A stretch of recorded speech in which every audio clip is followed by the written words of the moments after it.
whole, in my opinion, that's why this is such a good show, is that it really does give you heroes. It really does give you people who say, you know what, I have, you know, that part of me. I have something inside of me that says, you know, I can do this. I am willing. I am able. Um, and the beauty about it is that you can be anything you want as a result. You don't have to be physically fit. You don't have to look a certain way. You don't have to have these certain qualities. You know, well, anyways, but no, you can be anything you want, and that was proven today by all these different guys. Guys who had stage presence, guys who didn't have stage presence.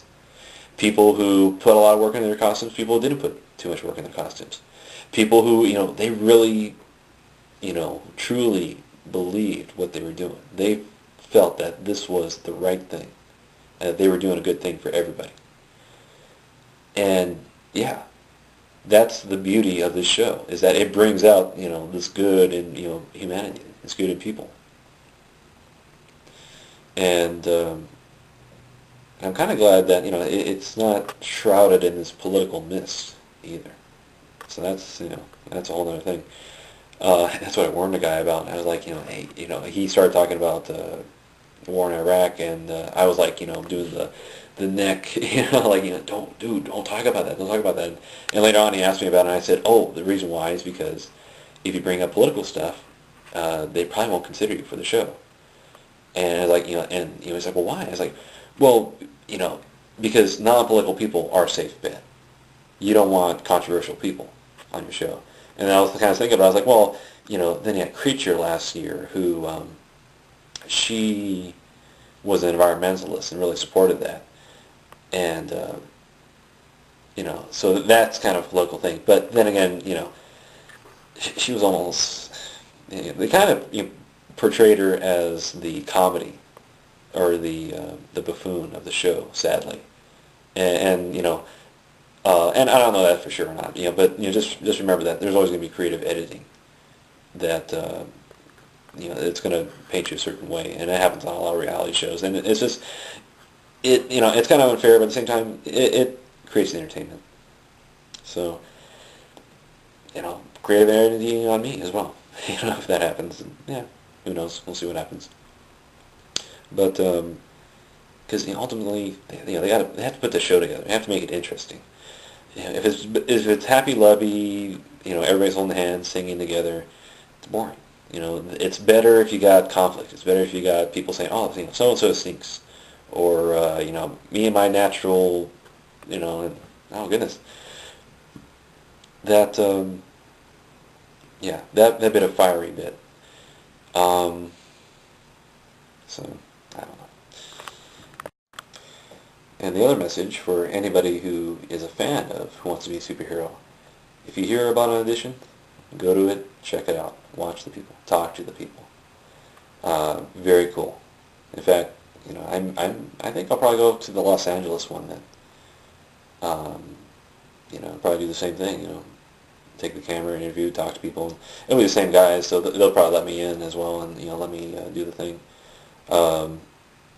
Because you know, like I said, you know, they kind of like it. They kind of like, you know, oh, you know, somebody actually genuinely cares, you know, about everybody here, and they're willing to take their time and effort, you know, to do this. And so that's, I hope that's why I can do justice and put up the videos, and you know, and really that everything works out nicely. So I hope I can do that, because you know, all these people, they deserve it. You know, all these, I just felt bad. I felt so ashamed of myself that, you know, I have an idea, you know, and I'm very strong about my idea, but,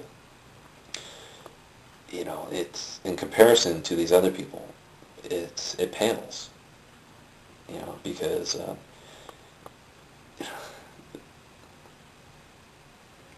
well, you know, it's not that I didn't think about my idea, you know, I feel strongly about it, and I felt so strongly about it, that's why I went in wearing plain clothes. You know, it's, you know, what is the strength of your conviction? What is the strength of your character? You know, I mean, if you're willing to wear spandex, run around in a Speedo, you know, and bare face too, so people can see you, you know, yeah. And you're portraying a character, you're being somebody. So what about me? I am willing to walk in front of a crowd of people and say, I'm a hero. Or I'm a hero that wants to be, or I'm willing to be a hero. Because, the thing is, you should never ask to be a hero. It's because, to be a hero, often implies there's death involved. And that's the thing to worry about. Is, are you willing to risk somebody's life to be a hero? Because once you step in, or once you start stepping in, you start taking responsibility in some way, saying, I can help this person, I can do something. So, and what if you fail? What if the person dies? Either because you tried saving them, you couldn't save them in time, you're in the middle of saving them and they still died on you. What happens then? How do you live with that? How do you adjust with that? What sort of impact will it have on your being and ability to carry on? And every once in a while in some of these superhero stories, they get into that, the superhero, they hit a rut and they feel that, I just can't do it anymore. Same with with scrubs and doctors and stuff like that. It's like, I failed. I lost somebody. Somebody died on me. ER, that's the thing too. And it's just normally when it works, yeah, you're all right with it. But when you fail, it's God, should I do it again? Can I do it again? What if I fail again? And ultimately they get back into it. But the thing is, you have to walk into whatever situation, whatever is the crisis, whatever is leading to the point that somebody's a victim, and do say to yourself, or you do have to realize, I could die of this as a result of this. The person could die as a result of this. Both of us could die. I could die, and the person could live.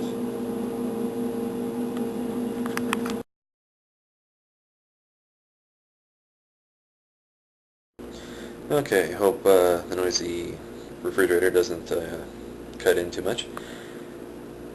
The idea that, that's the thing about being a hero, is that you are faced with mortality of yourself, mortality of the people around you. That is very difficult for people to take and to live with. Are you comfortable with the fact that somebody could die? Are you comfortable with the fact that you may have to kill somebody? These are very serious questions, which why aren't they addressed more? Except when you're running out of stories, kind of thing. Why isn't that issue addressed more? That what is the emotional impact? What is the effect that death is going to have on people and their behavior and their what they feel is their calling in life? That would be an interesting question to ask. God, wish I. See, I get these neat ideas, and it's always after the fact. I should have asked all these people about that question.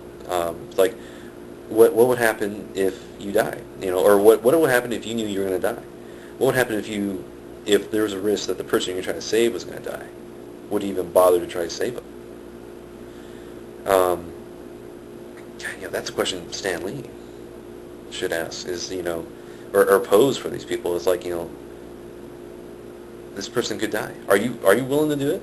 And then that would be a real good little twist and drop in showstopper. Is have the superhero do the deed, try to save the person. The person dies on him. And what's more, stage magic. Set it up so that they actually believe the person died. And then show no, they're alive. But really, show it and give it like 5 minutes of impact. Like let it really sink in. See what happens. See what the reaction is, and then say no, they're alive. And if anything, that's kind of traumatic. That would really mess with people's heads, and I think some people would just walk right off the set because of that. It would traumatize them. But and I bring this up, and I'm thinking about it now. You know who did this before? There's a book called Delta Force, The Delta Force, by I forget his name. Like I said, bad with names. But he was the founder of Delta Force, and he talked about how at one point they had a highly trained group of guys.